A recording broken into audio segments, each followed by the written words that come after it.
Welcome to Abubakar Talimwala YouTube channel. तो आज के इस तफसीली जायजे में हम एक बहुत ही जबरदस्त मौजू पर बात करने वाले हैं। जरा सोचें, इंटरनेट के पुरअसरार मुअम्मजात और क्लासिक फिल्मों के सस्पेंस का आपस में क्या ताल्लुक हो सकता है।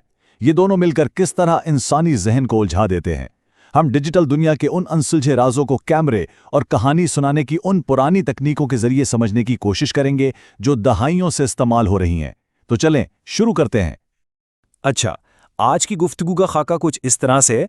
हम शुरुआत करेंगे डिजिटल कैंप फायर की कहानियों से, फिर सस्पेंस की साख्त को देखेंगे। इसके बाद बात होगी खुफिया कोड्स और पहेलियों पर, फिर हम एक ऐसे बम का जिक्र करेंगे जो कभी फटता नहीं, और आखिर में देखेंगे अंजाम का सुकून, यानी फर्जी कहानियों से लेकर हकीकी दुनिया की पेचीदा क्रिप्टोग्राफी तक सब कुछ। तो पहले हिस्से की तरफ आते हैं, डिजिटल कैंप फायर। जदीद दौर में सच पूछें तो इंटरनेट बिल्कुल एक डिजिटल कैंप फायर बन चुका है। जैसे लोग पहले आग के गिर्द बैठकर डरावनी कहानियां सुनाते थे, अब वही काम ऑनलाइन होता है, और ये कहानियां इतनी ज़बरदस्त होती हैं कि इंसान को लगता है जैसे वो खुद इस कहानी का हिस्सा हो। इसकी एक बहुत ही क्लासिक मिसाल रेडिट की एक वायरल कहानी है जो कोई 12 साल पहले सामने आई थी। इस कहानी में होता कुछ यूं है कि एक तन्हा बाप अपने 10 साला बेटे कोल्बी को इंटरनेट पर मौजूद एक अजनबी के बारे में वार्निंग देता है। इस अजनबी का ऑनलाइन नाम था हेल्पर 23। अब जैसे जैसे बाप ये कहानी सुनाता है, सस्पेंस बढ़ता जाता है कि किस तरह उस अजनबी ने एक घर का पता निकाला और वहां जाकर वालिदैन को कत्ल कर दिया। लेकिन फिर कहानी में एक ऐसा मोड़ आता है जो सच में रोंगटे खड़े कर देता है। बाप बताता है कि इस कातिल ने वालिदैन को मारने के बाद उनके छोटे बच्चे को अपने पास रख लिया और उस बच्चे का नाम रखा विलियम। ये सुनकर बेटा घबरा जाता है और कहता है, लेकिन डैडी, मेरा नाम ही तो विलियम है। कमाल है ना। ये मोड़ बहुत ही शानदार तरीके से दिखाता है कि इंटरनेट पर मौजूद अजनबियों का खौफ किस तरह की सनसनीखेज कहानियां बनाने के काम आता है। अब चलते हैं दूसरे हिस्से की तरफ, सस्पेंस की साख्त। अब ये समझने के लिए कि आखिर वो रेडिट वाली कहानी इतनी ज़बरदस्त क्यों थी, हमें ज़रा पीछे हटकर देखना होगा कि सस्पेंस पैदा करने के पीछे असल में साइंस और थ्योरी क्या है। सस्पेंस को समझने के लिए मशहूर डायरेक्टर एल्फ्रेड हिचकॉक का एक कॉल बहुत फिट बैठता है। उन्होंने कहा था कि धमाके में कोई खौफ नहीं होता, खौफ तो सिर्फ उसके इंतजार में होता है। उन्होंने एक मेज के नीचे रखे बम की मिसाल दी थी।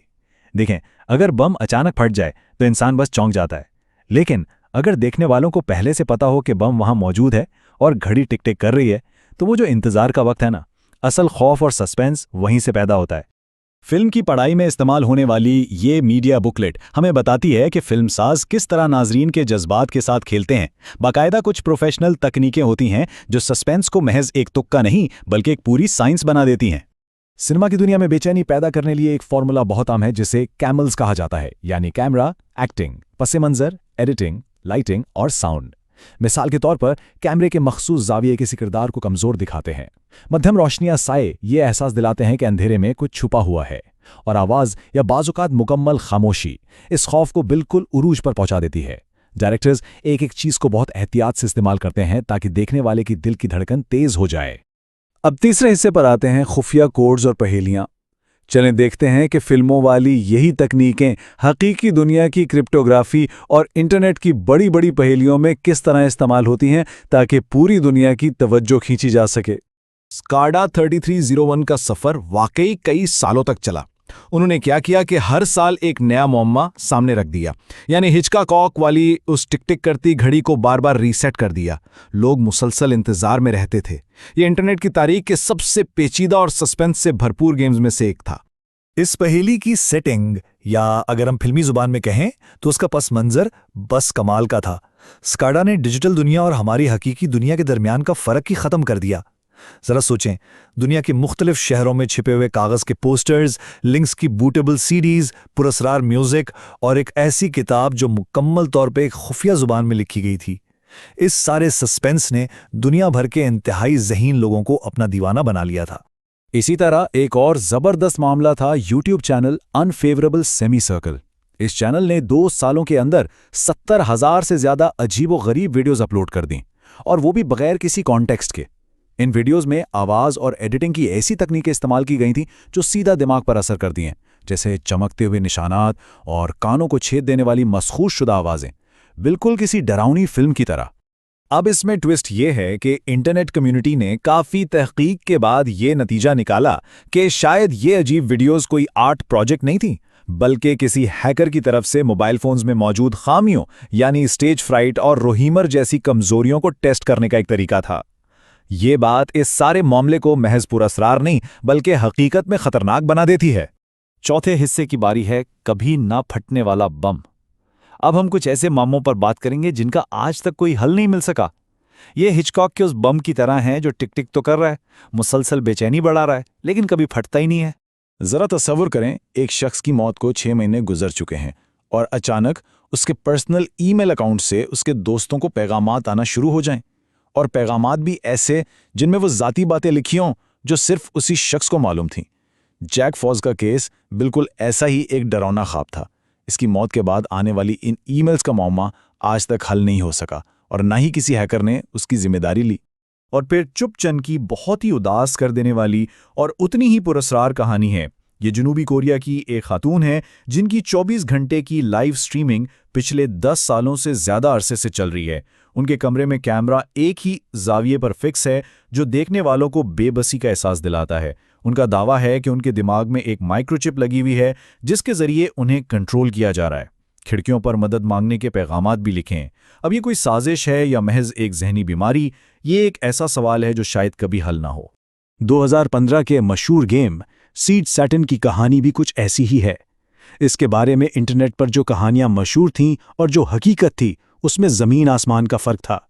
लोगों का ख्याल था कि ये डार्क वेब का कोई बहुत ही गहरा नफ्सियाती तजुर्बा है, लेकिन सच्चाई बहुत भयानक थी।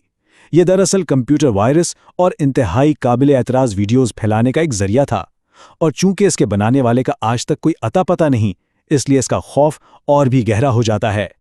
अब ये सब मुहम्मजात देखकर हमारे जहन में लाजमी ये सवाल आता है कि आखिर इंटरनेट इन अनसुलझी कहानियों का इतना दीवाना क्यों है। असल बात यह है कि जब किसी कहानी का कोई क्लाइमैक्स या अंजाम नहीं मिलता ना, तो इंसानी दिमाग मुसलसल एक नफ्सियाती सस्पेंस और तजस्सुस में फंसा रहता है। हमें जवाब चाहिए होता है, और यही वो तजस्सुस है जो हमें इन कहानियों के पीछे भगाता रहता है। 5वां और आखिरी हिस्सा, अंजाम का सुकून। अच्छा, सोचें क्या होता है जब कोई मामला आखिरकार हल हो जाता है, जब वो बरसों से टिक टिक करता हुआ बम फाइनली डिफ्यूज कर दिया जाता है। हमारा ये आखिरी हिस्सा इसी सुकून के बारे में है जो राज खुलने के बाद मिलता है। इंटरनेट के सबसे पुरस्कार गाने की कहानी बहुत दिलचस्प है। इसकी शुरुआत 1984 में हुई।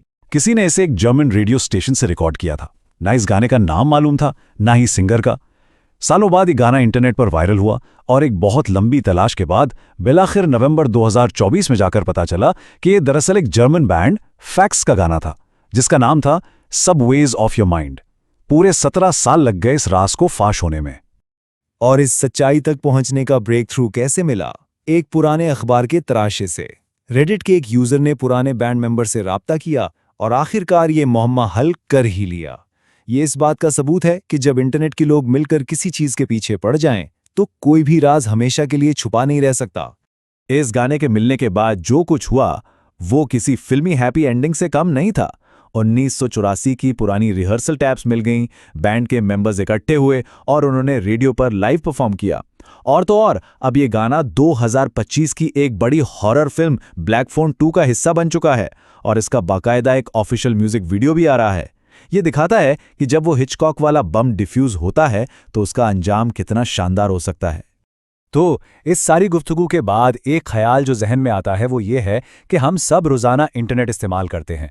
ना जाने अनदेखे कोड्स, खुफिया लिंक्स या किसी नामालूम ईमेल की सूरत में हमारी अपनी डिजिटल मेज़ के नीचे इस वक्त कौन सा छुपा हुआ बम टिक टिक कर रहा है, किसी को नहीं मालूम, है ना? बस इसीलिए हमेशा चौकन्ना रहना और अपना तजस्सुस जिंदा रखना बहुत ज़रूरी है।